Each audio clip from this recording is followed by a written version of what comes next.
देखो ଶିଖରେ ଆପଣଙ୍କୁ ସ୍ୱାଗତ। ଆଜି ମୁଁ ଆପଣଙ୍କ ପାଇଁ ନେଇ ଆସିଛି ଦେଶ ବିଦେଶର 30ଟି ଗୁରୁତ୍ୱପୂର୍ଣ୍ଣ ଖବର। ନମ୍ବର 1, ନକଲି ଔଷଧ ଜବତ ଘଟଣା, କ୍ରାଇମବ୍ରାଞ୍ଚକୁ ତଦନ୍ତ ଦାୟିତ୍ୱ ଦେଲେ ମୁଖ୍ୟମନ୍ତ୍ରୀ। ଗତ 11 ତାରିଖ ଦିନ କଟକ ସହରର କନିକା ଛକ ନିକଟ ଏକ ଔଷଧ ହୋଲସେଲ ଗୋଦାମରୁ 69 ଲକ୍ଷ ଟଙ୍କାର ନକଲି ଔଷଧ ଜବତ ଘଟଣାର ତଦନ୍ତ କରିବ କ୍ରାଇମବ୍ରାଞ୍ଚ। ଘଟଣାର ତଦନ୍ତ ନେଇ ମୁଖ୍ୟମନ୍ତ୍ରୀ ନବୀନ ପଟ୍ଟନାୟକ କାଲି ସନ୍ଧ୍ୟାରେ କ୍ରାଇମବ୍ରାଞ୍ଚକୁ ନିର୍ଦ୍ଦେଶ ଦେଇଛନ୍ତି। ସୂଚନାଯୋଗ୍ୟ, ନକଲି ଔଷଧ କାରବାର ନେଇ ଖବର ସାମ୍ନାକୁ ଆସିବା ପରେ ଏହି ତଦନ୍ତ ନିର୍ଦ୍ଦେଶ ଦେଇଛନ୍ତି ମୁଖ୍ୟମନ୍ତ୍ରୀ ନବୀନ ପଟ୍ଟନାୟକ। ସ୍ୱାସ୍ଥ୍ୟ ବିଭାଗ, ଔଷଧ ନିଗମ ଓ ପୁଲିସ ମିଳିତ ଭାବେ ଅନୁଧ୍ୟାନ କରି ରିପୋର୍ଟ ଦେବାକୁ ନିର୍ଦ୍ଦେଶ ଦେଇଛି। ଔଷଧ କେଉଁଠୁ ଆସି କେଉଁଠି ଯାଉଥିଲା ସେ ନେଇ ତଦନ୍ତ କରାଯିବ। ନମ୍ବର 2, 16ରୁ ଖୋଲିବ ସମସ୍ତ କେନ୍ଦ୍ରୀୟ ଐତିହ୍ୟସ୍ଥଳୀ। ଜୁନ୍ 16ରୁ ଖୋଲିବ ଦେଶର ସମସ୍ତ ଐତିହ୍ୟସ୍ଥଳୀ। ଏଏସ୍ଆଇ ଦ୍ୱାରା ପରିଚାଳିତ ଏହି କୀର୍ତ୍ତିରାଜିବ ଐତିହ୍ୟସ୍ଥଳୀ ମହାମାରୀ କାରଣରୁ ବନ୍ଦ ଥିଲା।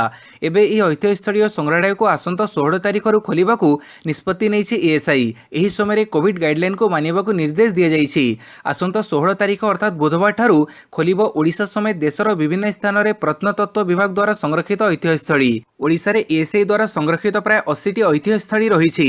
ଏଗୁଡ଼ିକ ମଧ୍ୟରେ ରହିଛି ପୁରୀ ଶ୍ରୀମନ୍ଦିର, କୋଣାର୍କର ସୂର୍ଯ୍ୟ ମନ୍ଦିର ଓ ଭୁବନେଶ୍ୱର ଲିଙ୍ଗରାଜ ମନ୍ଦିର। ଏହା ସହିତ 3ଟି ମ୍ୟୁଜିୟମ ଲଳିତଗିରି, ରତ୍ନଗିରି ଓ କୋଣାର୍କଠାରେ ରହିଛି। ଏସବୁ ଐତିହ୍ୟସ୍ଥଳୀ ଓ ମ୍ୟୁଜିୟମ ଏଏସ୍ଆଇ ଭୁବନେଶ୍ୱର ସର୍କଲ ଅଧୀନରେ ଆସୁଛି। ନମ୍ବର 3, ବଢ଼ିଲା ଓଜେଇ ଆବେଦନର ସମୟସୀମା। କୋଭିଡ୍-19 ମହାମାରୀକୁ ଦୃଷ୍ଟିରେ ରଖି ଓଡ଼ିଶା ଯୁଗ୍ମ ପ୍ରବେଶିକା ପରୀକ୍ଷା ଅର୍ଥାତ୍ ଓଜେଇକୁ ସ୍ଥଗିତ କରିଦିଆଯାଇଛି। ଏହି ପରୀକ୍ଷା ଆସନ୍ତା 17 ତାରିଖରେ ଆରମ୍ଭ ହୋଇ 24 ତାରିଖରେ ଶେଷ ହେବାର ଥିଲା। ବର୍ତ୍ତମାନ ପରିପ୍ରେକ୍ଷୀରେ ସ୍ଥଗିତ ରଖାଯାଇଥିବା ପରୀକ୍ଷାକୁ ପରବର୍ତ୍ତୀ ସମୟରେ ଆୟୋଜନ କରାଯିବ। ପରୀକ୍ଷା ପୂର୍ବରୁ ବିଜ୍ଞପ୍ତି ପ୍ରକାଶ ପାଇବ। ଅନ୍ୟପଟରେ ଓଜେଇ ପରୀକ୍ଷା ପାଇଁ ଅନଲାଇନ୍ ଆବେଦନର ସମୟସୀମାକୁ ବଢ଼ାଇ ଦିଆଯାଇଛି। ଛାତ୍ରଛାତ୍ରୀମାନେ 2021 ଜୁଲାଇ 12 ସୁଦ୍ଧା ଆବେଦନ କରିପାରିବେ। ଏଥିପାଇଁ ସେମାନେ 2021 ଜୁଲାଇ 14 ମଧ୍ୟରେ ଫି ଦାଖଲ କରିପାରିବେ। ନମ୍ବର 4, ରାମ ମନ୍ଦିର ଟ୍ରଷ୍ଟ ଉପରେ ଜମି କିଣା ଦୁର୍ନୀତି ଅଭିଯୋଗ। ରାମ ମନ୍ଦିର ପାଖରେ ଥିବା ଏକ ଜମିକୁ 2 ଜଣ ରିଏଲ୍ ଇଷ୍ଟେଟ୍ ଡିଲର ଜଣେ ବ୍ୟକ୍ତିଙ୍କଠାରୁ 2 କୋଟି ଟଙ୍କାରେ ଖରିଦ କରି ମାତ୍ର ଅଳ୍ପ କେତେ ମିନିଟ୍ ପରେ ରାମ ମନ୍ଦିର ଟ୍ରଷ୍ଟକୁ 18.5 କୋଟି ଟଙ୍କାରେ ବିକ୍ରୟ କରିଥିବା କଥା ରବିବାର ଦିନ ସମାଜବାଦୀ ପାର୍ଟି ଏବଂ ଆମ୍ ଆଦମୀ ପାର୍ଟି ଦାବି କରିଛନ୍ତି। 2 କୋଟି ଟଙ୍କାରେ କିଣା ହୋଇଥିବା ଜମି 2 ମିନିଟ୍ ଭିତରେ 18.5 କୋଟି ଟଙ୍କା କେମିତି ହୋଇଗଲା ବୋଲି ସେମାନେ ପ୍ରଶ୍ନ ଉଠାଇଛନ୍ତି। ସେମାନେ ଅଭିଯୋଗ କରିଛନ୍ତି କି ରାମ ମନ୍ଦିର ଟ୍ରଷ୍ଟରେ ଥିବା ସଦସ୍ୟ ଏବଂ ସ୍ଥାନୀୟ ବିଜେପି ନେତାମାନେ ରିଏଲ୍ ଇଷ୍ଟେଟ୍ ଡିଲର ସହିତ ମିଶି ରାମ ମନ୍ଦିର ଟ୍ରଷ୍ଟର 16.5 କୋଟି ଟଙ୍କା ଆତ୍ମସାତ କରିଛନ୍ତି। ରବିବାର ଦିନ ସମାଜବାଦୀ ପାର୍ଟିର ପୂର୍ବତନ ବିଧାୟକ ତଥା ଉତ୍ତରପ୍ରଦେଶର ମନ୍ତ୍ରୀ ପବନ ପାଣ୍ଡେ ଅଯୋଧ୍ୟାରେ ସାମ୍ବାଦିକ ସମ୍ମିଳନୀରେ ରାମ ଜନ୍ମଭୂମି ନିକଟରେ ଥିବା ଜମି ଖଣ୍ଡିକୁ ବହୁଗୁଣ ଦରରେ ଖରିଦ କରାଯାଇଥିବାର କେତେକ କାଗଜପତ୍ର ମଧ୍ୟ ସେ ଦେଖାଇଥିଲେ। କିନ୍ତୁ ଏହା ଭିତ୍ତିହୀନ କହି ରାମ ମନ୍ଦିର ଟ୍ରଷ୍ଟ ଏହି ଅଭିଯୋଗକୁ ଅସ୍ୱୀକାର କରିଛି। ଏହି ଅଭିଯୋଗ ଉପରେ କୌଣସି ମନ୍ତବ୍ୟ ମଧ୍ୟ ଦେବା ପାଇଁ ଟ୍ରଷ୍ଟ ମନା କରିଛି। ପାଣିପାଗ ସୂଚନା, 4ଟି ଜିଲ୍ଲାରେ ପ୍ରବଳରୁ ଅତି ପ୍ରବଳ ବର୍ଷା ସମ୍ଭାବନା। ଆସନ୍ତା 24 ଘଣ୍ଟା ମଧ୍ୟରେ ରାଜ୍ୟର 8ଟି ଜିଲ୍ଲାରେ ପ୍ରବଳ ବର୍ଷା ସମ୍ଭାବନା ରହିଛି ବୋଲି ଭୁବନେଶ୍ୱର ଆଞ୍ଚଳିକ ପାଣିପାଗ କେନ୍ଦ୍ର ପକ୍ଷରୁ ପ୍ରକାଶ। ଜୁନ୍ 15ରୁ 16 ତାରିଖ ମଧ୍ୟରେ ସୁନ୍ଦରଗଡ଼, ଝାରସୁଗୁଡ଼ା, ସମ୍ବଲପୁର, ବରଗଡ଼, ବଲାଙ୍ଗୀର, ସୁବର୍ଣ୍ଣପୁର, ଅନୁଗୁଳ ଓ ଦେବଗଡ଼ ଆଦି ଜିଲ୍ଲାରେ ପ୍ରବଳ ବର୍ଷା ସମ୍ଭାବନା ରହିଛି। ସେହିପରି 16ରୁ 17 ତାରିଖ ମଧ୍ୟରେ ସୁନ୍ଦରଗଡ଼, ଦେବଗଡ଼, ଝାରସୁଗୁଡ଼ା, ସମ୍ବଲପୁର ଓ କେନ୍ଦୁଝର ଆଦି ଜିଲ୍ଲାରେ ପ୍ରବଳ ବର୍ଷା ସମ୍ଭାବନା ରହିଛି। ଏଥିପାଇଁ ଉକ୍ତ ଜିଲ୍ଲାଗୁଡ଼ିକୁ ୟେଲୋ ୱାର୍ଣ୍ଣିଂ ଜାରି କରାଯାଇଛି। ନମ୍ବର 6, ଆଡମିଟ୍ କାର୍ଡ ଦେଖି ଏମ୍ସ ଏଣ୍ଟ୍ରାନ୍ସ ଦେବାକୁ ଯାଇପାରିବେ ପରୀକ୍ଷାର୍ଥୀ। କୋଭିଡ୍-19 ମହାମାରୀ ଜନିତ ଲକଡାଉନ ବଳବତ୍ତର ଥିଲେ ମଧ୍ୟ ଆଡମିଟ୍ କାର୍ଡ ଦେଇ ଛାତ୍ରଛାତ୍ରୀମାନେ ପରୀକ୍ଷା ଦେବାକୁ ଯାଇପାରିବେ। ରାଜ୍ୟ ସ୍ୱାସ୍ଥ୍ୟ ବିଭାଗ ପକ୍ଷରୁ ଏନେଇ ସମସ୍ତ ଜିଲ୍ଲାପାଳ, ମହାନଗର ନିଗମ କମିଶନର ଓ ପୁଲିସ ଏସ୍ପିମାନଙ୍କୁ ନିର୍ଦ୍ଦେଶ ଦିଆଯାଇଛି। ସର୍ବଭାରତୀୟ ସ୍ତରର 2ଟି ଏଣ୍ଟ୍ରାନ୍ସ ପରୀକ୍ଷା ଆସନ୍ତା 16 ତାରିଖରେ ଆଇଏନ୍ଆଇ ସିଇଟି ଓ ଜୁନ୍ 27ରେ ଏମ୍ସ ଏଣ୍ଟ୍ରାନ୍ସ ଥିବାରୁ ଛାତ୍ରଛାତ୍ରୀମାନେ ପରୀକ୍ଷା ଦେବାକୁ ଯିବା ପାଇଁ ଯେଉଁଭଳି କୌଣସି ଅସୁବିଧାର ସମ୍ମୁଖୀନ ନ ହେବେ ସେଥିପ୍ରତି ଦୃଷ୍ଟି ଦେବାକୁ ସରକାର ନିର୍ଦ୍ଦେଶ ଦେଇଛନ୍ତି। ରାଜ୍ୟ ସ୍ୱାସ୍ଥ୍ୟ ବିଭାଗର ଅତିରିକ୍ତ ମୁଖ୍ୟ ସଚିବ ପ୍ରଦୀପ୍ତ କୁମାର ମହାପାତ୍ର ଏହି 2 ଏଣ୍ଟ୍ରାନ୍ସ ପରୀକ୍ଷାର ସୁପରିଚାଳନା ପାଇଁ ସହଯୋଗ ଲୋଡ଼ିଛନ୍ତି।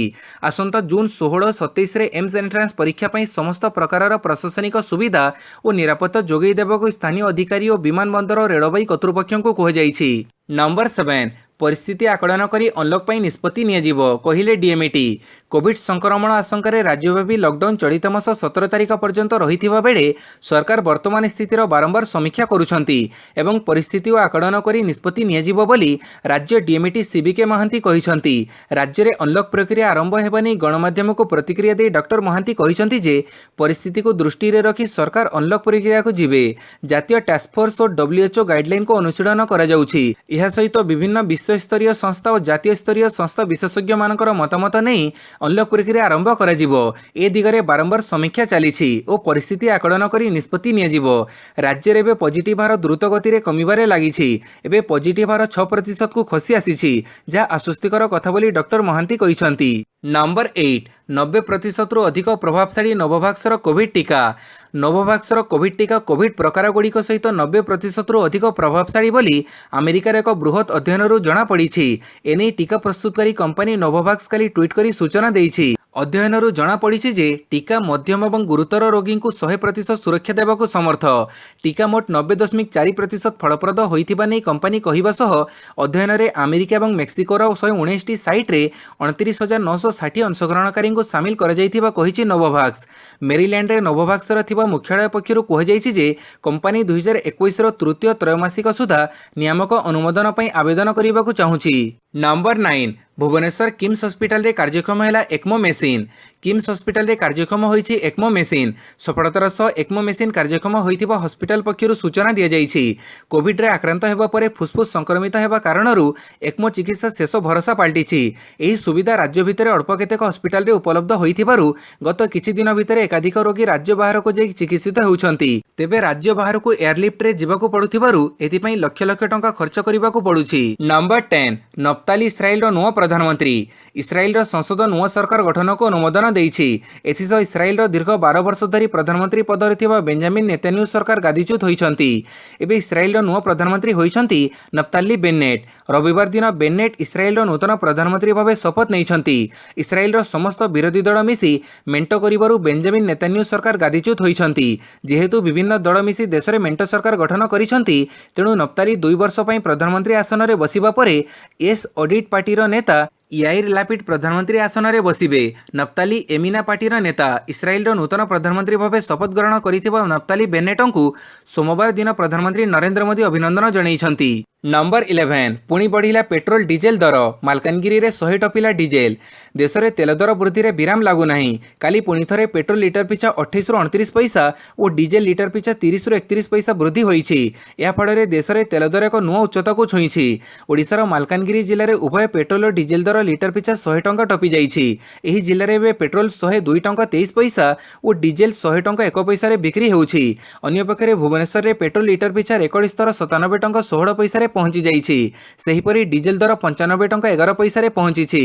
ତେବେ ଭାଟ ଅନୁସାରେ ରାଜ୍ୟର ଅନ୍ୟ ଜିଲ୍ଲାରେ ଦରରେ ତାରତମ୍ୟ ପରିଲକ୍ଷିତ ହେଉଛି। ନମ୍ବର 12, ଆଦାନୀ ଗ୍ରୁପର 3ଟି ଏଫ୍ଆଇ ଆକାଉଣ୍ଟ ଫ୍ରିଜ୍ କଲା ଏନ୍ଏସ୍ଡିଏଲ୍। ଆଦାନୀ ଗ୍ରୁପର 4ଟି ତାଲିକାଭୁକ୍ତ କମ୍ପାନୀର ସମୁଦାୟ 43,500 କୋଟି ଟଙ୍କାର ବିଦେଶୀ ପାଣ୍ଠି ଥିବା 3ଟି ଆକାଉଣ୍ଟ ଉପରେ ଦ ନ୍ୟାସନାଲ୍ ସିକ୍ୟୁରିଟିଜ୍ ଡିପୋଜିଟରୀ ଲିମିଟେଡ୍ ଅର୍ଥାତ୍ ଏନ୍ଏସ୍ଡିଏଲ୍ କାର୍ଯ୍ୟାନୁଷ୍ଠାନ ଗ୍ରହଣ କରିଛି। ଅର୍ଥାତ୍ ଏହି ଫଣ୍ଡ ସବୁ ଗଚ୍ଛିତ ଥିବା ସିକ୍ୟୁରିଟି ବିକ୍ରୟ କରିପାରିବେ ନାହିଁ କି ନୂଆ ସିକ୍ୟୁରିଟି କ୍ରୟ କରିପାରିବେ ନାହିଁ। ଗତ ବର୍ଷଠାରୁ ଘରୋଇ ଷ୍ଟକ୍ ମାର୍କେଟରେ ଦ୍ରୁତ ଉତ୍ଥାନ ସମ୍ଭବ ହୋଇଥିବା ଏହି କମ୍ପାନୀଗୁଡ଼ିକର ମାଲିକ କୋଟିପତି ଶିଳ୍ପପତି ଗୌତମ ଅଦାନୀଙ୍କ ପ୍ରତି ଏହା ଗୋଟିଏ ଶକ୍ତ ଆଘାତ। ଆକାଉଣ୍ଟ ଫ୍ରିଜ୍ ହେବା କଥା ପ୍ରଘଟ ହେବା ପରେ ତାଙ୍କ ଗ୍ରୁପର ସମସ୍ତ 6ଟି ଯାକ କମ୍ପାନୀର ସେୟାର ଷ୍ଟକ୍ ମାର୍କେଟରେ ନିମ୍ନଗାମୀ ହୋଇଛି। ସୂଚନାଯୋଗ୍ୟ, ବିଦେଶୀ ନିବେଶକ ପରିଚାଳନା କରୁଥିବା ତତ୍ତ୍ୱାବଧାରକ ବ୍ୟାଙ୍କର ଅଧିକାରୀମାନେ କହିଛନ୍ତି ଯେ ପ୍ରିଭେନ୍ସନ୍ ଅଫ୍ ମନି ଲଣ୍ଡରିଂ ଆଇନ ଅନୁସାରେ ହିତାଧିକାରୀ ମାଲିକଙ୍କ ସମ୍ପର୍କରେ ଯଥେଷ୍ଟ ସୂଚନା ପ୍ରଦାନ କରାଯାଇନଥିବା କାରଣରୁ ଉପରୋକ୍ତ 3ଟି ବିଦେଶୀ ପାଣ୍ଠି ବିପକ୍ଷରେ କାର୍ଯ୍ୟାନୁଷ୍ଠାନ ଗ୍ରହଣ କରାଯାଇଛି। ନମ୍ବର 13, ବିଜେପିରେ ଯୋଗଦେଲେ ତେଲେଙ୍ଗାନାର ପୂର୍ବତନ ମନ୍ତ୍ରୀ ଏତେଲା ରାଜେନ୍ଦ୍ର। ତେଲେଙ୍ଗାନାର ପୂର୍ବତନ ସ୍ୱାସ୍ଥ୍ୟମନ୍ତ୍ରୀ ଏତେଲା ରାଜେନ୍ଦ୍ର କାଲି ବିଜେପିରେ ଯୋଗ ଦେଇଛନ୍ତି। କେନ୍ଦ୍ରମନ୍ତ୍ରୀ ଧର୍ମେନ୍ଦ୍ର ପ୍ରଧାନଙ୍କ ଉପସ୍ଥିତିରେ ସେ ବିଜେପିରେ ଯୋଗ ଦେଇଥିବା ଜଣାପଡ଼ିଛି। ଶ୍ରୀ ରାଜେନ୍ଦ୍ର ପୂର୍ବରୁ ହୁଜୁରାବାଦରୁ ବିଧାୟକ ଥିବାବେଳେ ସେ ପଦରୁ ଇସ୍ତଫା ଦେବା ସହ ତେଲେଙ୍ଗାନା ରାଷ୍ଟ୍ରୀୟ ସମିତିର ସଦସ୍ୟତା ଛାଡ଼ିଥିଲେ। ତାଙ୍କୁ ଦଳରେ ସ୍ୱାଗତ କରି ଶ୍ରୀ ପ୍ରଧାନ କହିଥିଲେ ଯେ ଆସନ୍ତା ବିଧାନସଭା ନିର୍ବାଚନ ପରେ ତେଲେଙ୍ଗାନାରେ ବିଜେପି ସରକାର ଗଠନ କରିବ।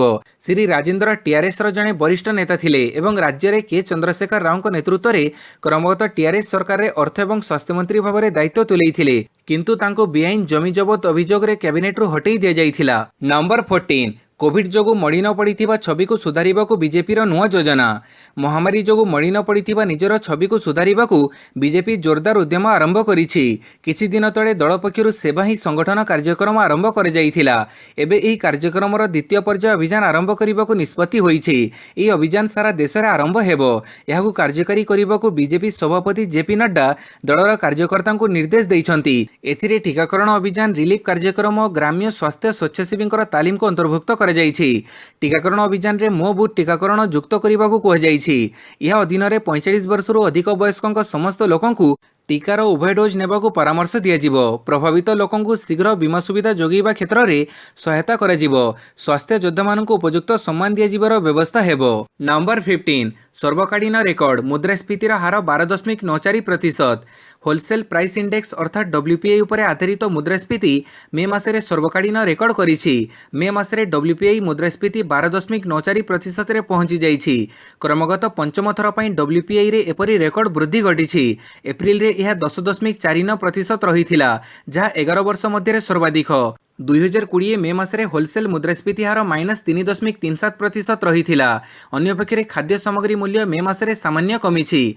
मे 2021 रे यह 4.31% रहिछि, किंतु पियाज दर वृद्धि पाई मे मासरे 23.24% रे पहुंची जाइछि।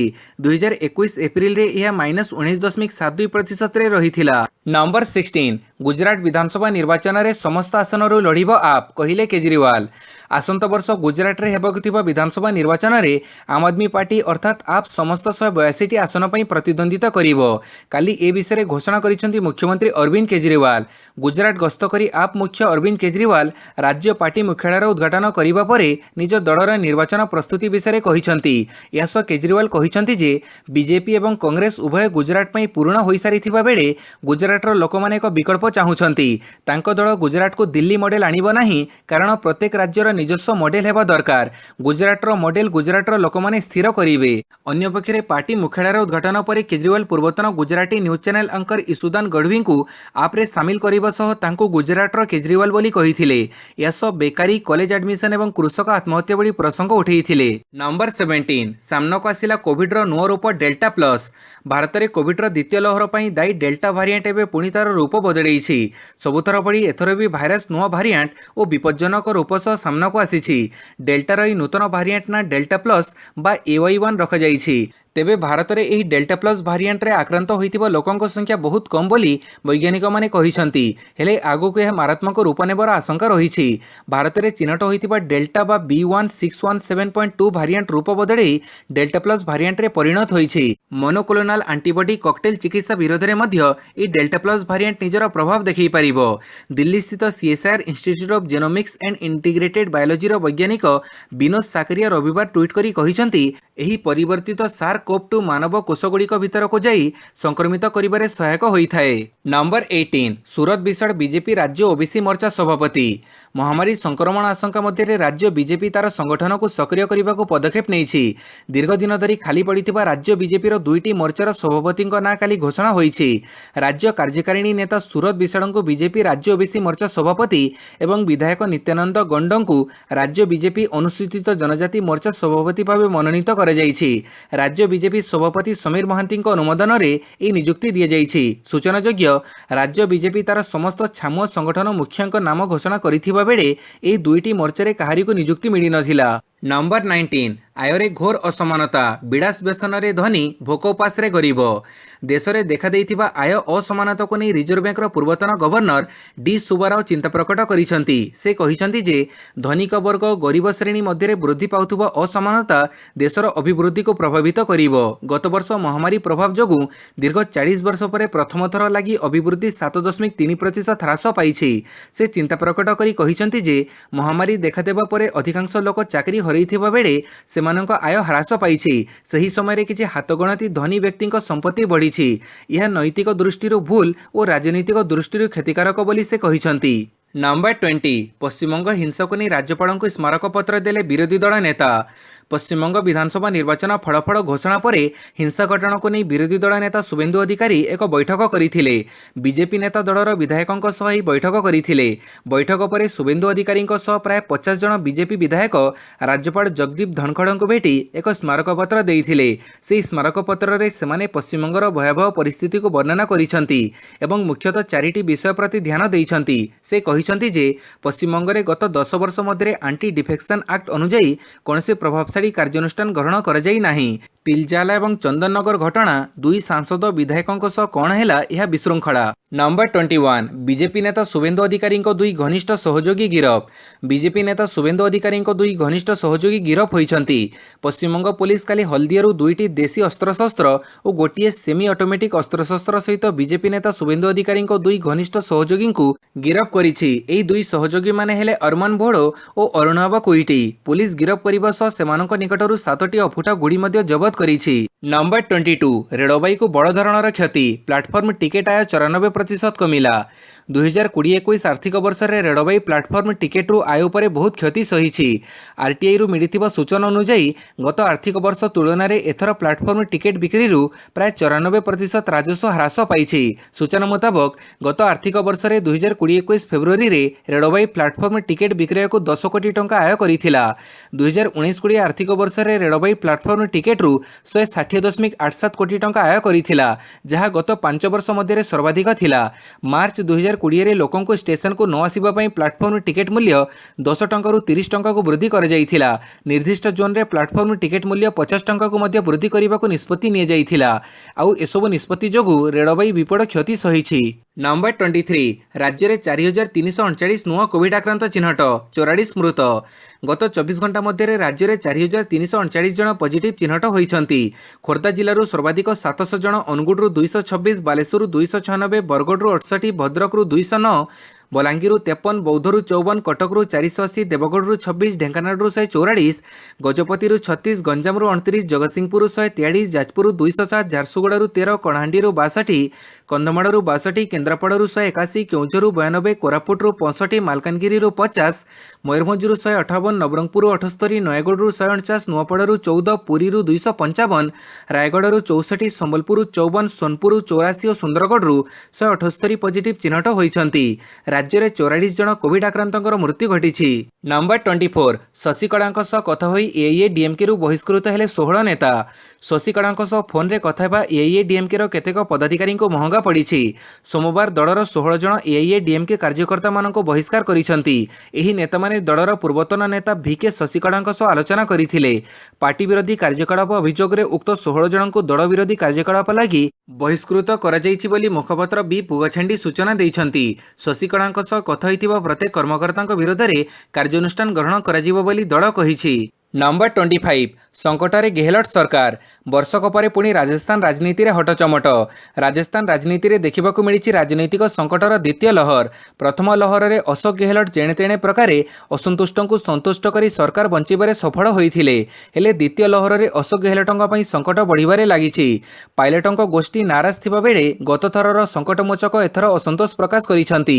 बहुजन समाज पार्टी रो कांग्रेस को डिया मारिथिबा 6 जण नेतांकु विधायक पद न मिलिबारु निराश अछंती। आउ एबे एहाको नै कहिबा आरंभ करिसंती। विधायक राजेंद्र सिंह गुड़ा कहिसंती जे सेतेबेले जदि बीएसपी नेता माने साहा होई नथान्ते तेबे गेहलोत सरकार भांगी थांता। वर्तमान सरकार रे मंत्रिमंडल संप्रसारण करिवार समय आसीछि। नंबर 26 पेटेंट मुक्त टीका पई भारतर प्रस्ताव को G7 राष्ट्रों समर्थन। विश्वर 7टी धनी राष्ट्रों को नहीं गठित G7 रो 3 दिनिया शिखर सम्मेलन काली शेष होईछि। एही सम्मेलन रे प्रधानमंत्री नरेंद्र मोदी वर्चुअल माध्यम रे उद्बोधन देई विश्वर समस्त नागरिकों टीकाकरण पई रोडमैप प्रस्तुत करने सह टीकारु पेटेंट हटाइबा को प्रस्ताव दैछंती। एहाकु G7 सदस्य राष्ट्र माने समर्थन करिसंती। G7 सहित प्रधानमंत्री आलोचना संपूर्ण फलप्रद होइतिबा कुहा जाइछि। चलित वर्ष नवेम्बर रे हेबाकु थिबा जातिसंघ जलवायु परिवर्तन सम्मेलन बा COP 26 समेत अन्य क्षेत्र में भारत यार सहयोग जारी रखिबो बोली कहुଯାଇଛି। नंबर 27 एलजेपी रे विद्रोह। दलर अध्यक्ष पदरु विदा होई पारंती चिराग पासवान। रामविलास पासवान द्वारा संस्थापित बिहार लोक जनशक्ति पार्टी अर्थात एलजेपी रे राजनीतिक संकट देखा देइछि। प्राप्त सूचना अनुसार रामविलास पासवान पुत्र तथा एलजेपी लोकसभा संसदीय दलर नेता चिराग पासवान निज दलर सांसद मान द्वारा क्षमताच्युत होई पारंती। संप्रति बिहार हाजीपुर लोकसभा आसनर प्रतिनिधित्व करुथुबा पशुपति कुमार पारसंकु एलजेपी प्राय 5 जन सांसद औपचारिक भाव संसदीय दलर नूतन नेता भाव चयन करिसंती। ए संक्रांत रे प्रतिक्रिया प्रकाश करी पशुपति कहिसंती दल रे विद्रोह होई नाही, एकथा संपूर्ण मिथ्या। आम दल रे 6 जन सांसद अछंती। दल को बंचाइबा पई 5 जन सांसद इच्छा प्रकाश करुछंती। तेणु मु दल भांगी नाही, प्रकृत रे मु दल को बंचाइछि। से आहुरी मध्य कहिसंती मु एनडीए सहित थिली एवं मेंटरे अंशीदार होई रहिबी। नंबर 28 24 घंटा मध्य देश में 70,421 नुआ संक्रमित चिन्हट। विगत 72 दिन मध्य काली सर्वनिम्न नूतन संक्रमण रेकर्ड कर कथा स्वास्थ्य मंत्रालय सूचना जनापड़ी। केंद्र स्वास्थ्य मंत्रालय तथ्य अनुसार सोमवार सुधा समग्र देश में 24 घंटा मध्य 70,421 नूतन संक्रमण और 3,921 मृत्यु रेकर्ड कर तथ्य को मिसई भारत में समुदाय कोविड मृत्यु संख्या 3,74,305 पहुंची। नंबर 29 2024 रे पुणी प्रधानमंत्री हेबे नरेंद्र मोदी कहले रामदास आठवाले। केंद्र मंत्री तथा आरपीआई मुख्य रामदास आठवाले विरोधी को भिन्न ढंग से टार्गेट करिसेंती। से निर्वाचन रणनीतिज्ञ प्रशांत किशोर एवं एनसीपी सुप्रीमो शरद पवार मध्य होइथिबा बैठक को नहीं मध्य टार्गेट करिसेंती। आठवाले कहिसेंती जे प्रशांत किशोर एवं शरद पवार बैठक विरोधी को कौनसी बाट देव नाही। से कहिसेंती जे एही बैठक कारणरू समस्त विरोधी दलर नेता एकाठी होई परिबे नाही। एही समय से विरोधी को टार्गेट करी कहिथिले जे नरेंद्र मोदी जने प्रकृत आंबेडकरवादी 2024 रे पुणी थरे प्रधानमंत्री हेबे मोदी। से आहरी मध्य कहिसेंती जे भारतीय जनता पार्टी प्रशांत किशोर बिना 2019 लोकसभा निर्वाचन में 303 टी आसन जीतिछि। से कहिसेंती जे 2024 मसीह प्रधानमंत्री मोदी नेतृत्व में एनडीए पुणी थरे जीतिबो। नंबर 30 नकली टूलकिट मामलें रमण सिंह सहित संबित पात्रों को आश्वस्ति। नकली टूलकिट मामलें छत्तीसगढ़ पूर्वतन मुख्यमंत्री रमण सिंह और बीजेपी मुखपात्र संबित पात्रों को आश्वस्ति मिली। जाल टूलकिट मामलें छत्तीसगढ़ हाइकोर्ट सोमवार बीजेपी नेता रमण सिंह और संबित पात्रों विरोध में पंजीकृत होता एफआईआर को स्थगित रखिंट। सूचना था कि मे 19 में कांग्रेस एनएसयूआई छात्र संगठन छत्तीसगढ़ पूर्वतन मुख्यमंत्री रमण सिंह और बीजेपी मुखपात्र संबित पात्रों विरोध में रायपुर में एफआईआर दाखल करते। मामलें रायपुर पुलिस रमण सिंह को पचराउचरा करिथिला। बीजेपी मुखपात्र संबित पात्रों को समन कर जाइथिला। पुलिस आईपीसी धारा 504, 505, 469, 188 अनुଯାयी मामला रुजु करिथिला और दोषी साब्यस्त होइथिले सर्वनिम्न 3 वर्ष जेल दंड प्रावधान रहिछि। तेबे हाईकोर्ट आज एही एफआईआर को स्थगित रखिछंती। भिडियोटी को संपूर्ण देखिथिबारु बहुत बहुत धन्यवाद।